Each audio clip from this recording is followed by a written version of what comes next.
Welcome to the Rim Break Rodeo. We hope this video helps. You start by signing into Steam with the account that owns the developer or web API privileges.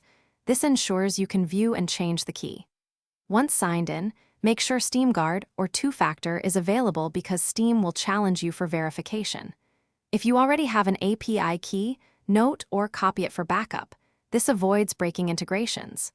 Now navigate to the appropriate developer or API page. The next step explains exactly where to click and why those choices matter.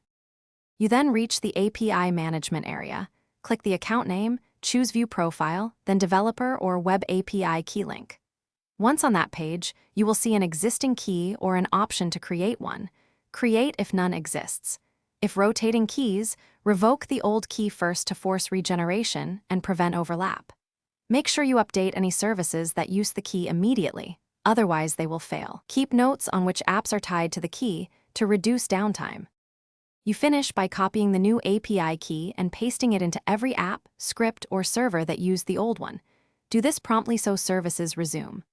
Once updated, run a quick test API call to confirm responses are valid.